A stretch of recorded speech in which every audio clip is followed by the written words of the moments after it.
ನಮಸ್ಕಾರ. ನಾವು ಹಿಂದಿನ ವಿಡಿಯೋದಲ್ಲಿ ಲ್ಯಾಂಡ್ ಸರ್ವೇಯರ್ಗೆ ಬೇಕಾಗಿರುವಂಥ ಸಿಲೆಬಸ್ ಏನಿತ್ತು ಅನ್ನೋದನ್ನು ನೋಡ್ಕೊಂಡಿದ್ದೀವಿ.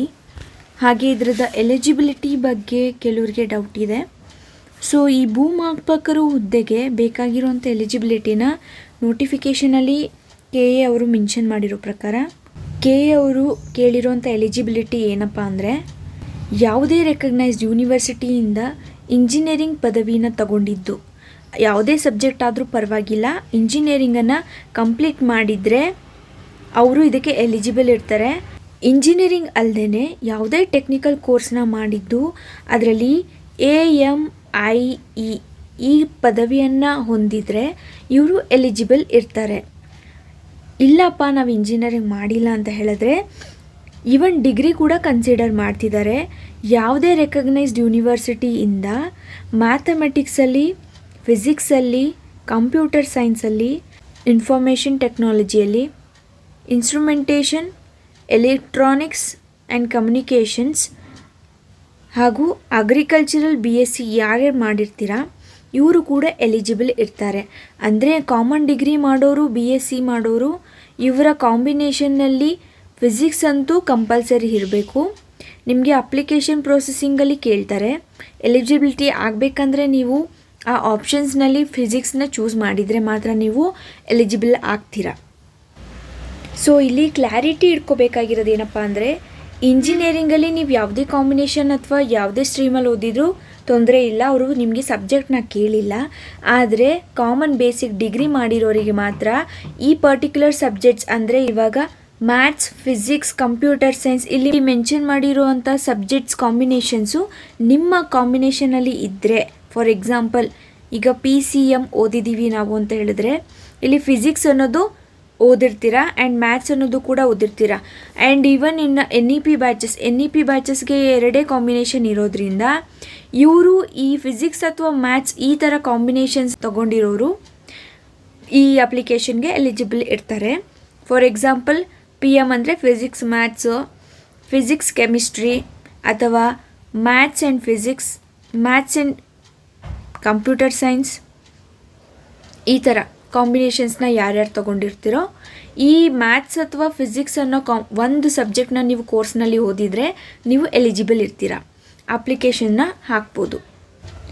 ಆದರೆ ನೀವು ಅಪ್ಲೈ ಮಾಡಬೇಕಾದ್ರೆ, ನೀವು ಎಜುಕೇಷನ್ನ ಸೆಲೆಕ್ಟ್ ಮಾಡಬೇಕಾದ್ರೆ ಕೊಟ್ಟಿರೋಂಥ ಆಪ್ಷನ್ಸ್ನ ನೋಡಿ ಸೆಲೆಕ್ಟ್ ಮಾಡಬೇಕಿರುತ್ತೆ. ಅಂದರೆ ಈಗ ಅಪ್ಲಿಕೇಶನ್ನಲ್ಲಿ ಹಾಕುವಾಗ ಈ ವೆಬ್ಸೈಟಿಗೆ ಲಾಗಿನ್ ಆಗ್ತೀರಾ, KA ಅವ್ರಿಗೆ ಅಪ್ಲಿಕೇಶನ್ ರಿಕ್ರೂಟ್ಮೆಂಟ್ ನಡೀತೀರಾ, ಆನ್ಲೈನ್ ಲಿಂಕ್ನ ಮೂಲಕ ಹೋಗಿ ನೀವು ರಿಜಿಸ್ಟರ್ ಮಾಡಬೇಕು. ಪ್ರೊಫೈಲ್ನಲ್ಲಿ ಫಿಲ್ ಮಾಡುವಾಗ ನಿಮಗೆ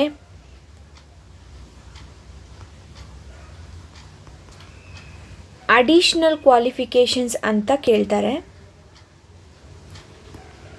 ಈ ಟ್ಯಾಬಲ್ಲಿ ನೀವು ಡಿಗ್ರಿ ಬಗ್ಗೆ ಫಿಲ್ ಮಾಡಬೇಕಿರುತ್ತೆ. ಈ ಕಾಲಮ್ನಲ್ಲಿ ಬಂದರೆ ನಿಮ್ಮ UG ಬಗ್ಗೆ ಕೇಳ್ತಾರೆ. ಸೊ ಕ್ವಾಲಿಫಿಕೇಷನ್ ಟೈಪ್ನ ನೀವು UG ಡಿಗ್ರಿ ಅಂತ ಕೊಟ್ಟಿದ್ದು, ಡಿಗ್ರಿನಲ್ಲಿ ಕಾಂಬಿನೇಷನ್ನ ಸೆಲೆಕ್ಟ್ ಮಾಡುವಾಗ ತುಂಬ ಆಪ್ಷನ್ಸ್ನ ನಿಮಗೆ ತೋರಿಸ್ತಾ ಇದ್ದಾರೆ. BSc ಮಾಡಿರೋರು ಯಾವುದಾದ್ರೂ ಒಂದು ಕಾಂಬಿನೇಷನ್ ಜೊತೆಗೆ ಅಂದರೆ PCM ಅಥವಾ PMCS ಈ ಥರ ತಗೊಂಡಿರೋರು BSc ಇನ್ ಫಿಸಿಕ್ಸ್ ಈ ಆಪ್ಷನ್ನ ನೀವು ಚೂಸ್ ಮಾಡಬೇಕಾಗಿರುತ್ತೆ. ಇದನ್ನು ಚೂಸ್ ಮಾಡಿದರೆ ಮಾತ್ರ ನೀವು ಎಲಿಜಿಬಲ್ ಆಗೋದಕ್ಕೆ ಸಾಧ್ಯ ಆಗುತ್ತೆ. ಇಲ್ಲವಾದಲ್ಲಿ ನಿಮ್ಮ ಅಪ್ಲಿಕೇಶನ್ನ ಇವರು ಕನ್ಸಿಡರ್ ಮಾಡಲ್ಲ. ಯಾಕಂದರೆ ನೀವು ನಿಮ್ಮ ಎಜುಕೇಷನ್ನಲ್ಲಿ ಫಿಸಿಕ್ಸ್ನ ಓದೇ ಇಲ್ಲ ಅಂತ ಕನ್ಸಿಡರ್ ಮಾಡ್ತಾರೆ. ಅಕಸ್ಮಾತ್ ನೀವೇನಾದರೂ ಫಿಸಿಕ್ಸ್ ಕಾಂಬಿನೇಷನ್ ಇಲ್ಲದೆ ಇರೋರು BSc ಇನ್ ಮ್ಯಾಥಮೆಟಿಕ್ಸ್ ಅಂತ ಚೂಸ್ ಮಾಡಬೇಕು. ನೀವು ಕಾಮನ್ ಆಗಿ ಹೋಗಿ BSc ಇನ್ ಸೈನ್ಸ್ ಅಂತ ಚೂಸ್ ಮಾಡಿದರೆ ನಿಮ್ಮ ಅಪ್ಲಿಕೇಶನ್ನ ಅಕ್ಸೆಪ್ಟ್ ಮಾಡ್ಕೊಳ್ಳಲ್ಲ. ನೀವು VAಗೆ ಹಾಕಬೇಕಾದ್ರೆ ಮಾತ್ರ ಇದನ್ನು ಕನ್ಸಿಡರ್ ಮಾಡ್ತಾರೆ. ಆದರೆ ಲ್ಯಾಂಡ್ ಸರ್ವೇಯರ್ಗೆ ಹಾಕುವಾಗ ನೀವು bachelor in physics or bachelor in mathematics ಅಂತಲೇ ಎಂಟ್ರಿ ಮಾಡಬೇಕು. ಇಲ್ಲ ಅಂತಂದರೆ ಎಲಿಜಿಬಿಲಿಟಿ ತೊಗೊತಾ ಇಲ್ಲ. ಹಾಗಾಗಿ ನೋಟಿಫಿಕೇಷನ್ನಲ್ಲಿ ಮೆನ್ಷನ್ ಮಾಡಿರೋ ಅಂತಹ ಸಬ್ಜೆಕ್ಟ್ಸ್ಗಳು ಸ್ಪೆಸಿಫಿಕ್ಕಾಗಿ ನೀವು ಓದಿದರೆ ಅದೇ ಆಪ್ಷನನ್ನು ನೀವು ಇಲ್ಲಿ ಬಂದು ಚೂಸ್ ಮಾಡಬೇಕಾಗಿರುತ್ತೆ.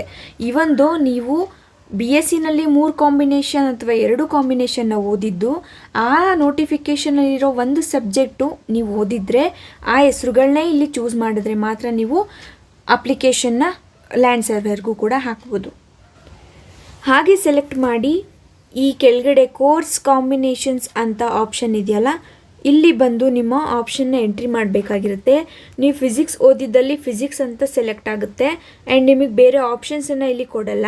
ಬೇರೆ ಮಲ್ಟಿ ಸೆಲೆಕ್ಟ್ ಅಂತ ಕೊಟ್ಟಿರ್ತಾರೆ. ಅಕಸ್ಮಾತ್ ನೀವೇನಾದರೂ BSc ಇನ್ ಸೈನ್ಸ್ ಅಂತ ತೊಗೊಂಡ್ರೆ ಅವೈಲೇಬಲ್ ಇರುವಂಥ ಎಲ್ಲ ಆಪ್ಷನ್ಸ್ನೂ ಶೋ ಆಗುತ್ತೆ. ಅದರಲ್ಲಿ ನೀವು ಯಾವುದಾದ್ರೂ 2 ಅಥವಾ 3 ಆಪ್ಷನ್ಸ್ನ ಸೆಲೆಕ್ಟ್ ಮಾಡ್ಬೋದಿರುತ್ತೆ. ಆದರೆ ನಿಮ್ಮದು ಎಲಿಜಿಬಿಲಿಟಿ ಲ್ಯಾಂಡ್ ಸರ್ವೇರ್ಗೆ ಬೇಕಾಗಿರೋ ಸಬ್ಜೆಕ್ಟ್ನ ಮಾತ್ರ ಅವ್ರು ಕೇಳ್ತಿರೋದ್ರಿಂದ ನೀವು ಇಲ್ಲಿ ಕೊಟ್ಟಿರೋ ಅಂಥ ಸಬ್ಜೆಕ್ಟೇ ಇಲ್ಲಿಗೂ ಕ್ಯಾರಿ ಔಟ್ ಆಗುತ್ತೆ. ಹಾಗಾಗಿ ಯಾವುದೇ ಮಿಸ್ಟೇಕ್ಸ್ ಮಾಡಬೇಡಿ. ಒಂದೇ ಒಂದು ಕಾಂಬಿನೇಷನ್ನ ನೀವು ಚೂಸ್ ಮಾಡಬೇಕು, ಅದೂ ನೋಟಿಫಿಕೇಷನಲ್ಲಿ ಮೆನ್ಷನ್ ಆಗಿರಬೇಕು.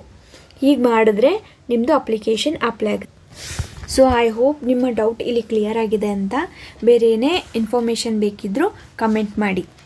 ಈ ವಿಡಿಯೋ ನಿಮ್ಗೆ ಇಷ್ಟ ಆದಲ್ಲಿ ಲೈಕ್ ಮಾಡಿ, ಶೇರ್ ಮಾಡಿ ಹಾಗೂ ಸಬ್ಸ್ಕ್ರೈಬ್ ಮಾಡಿ. Thank you.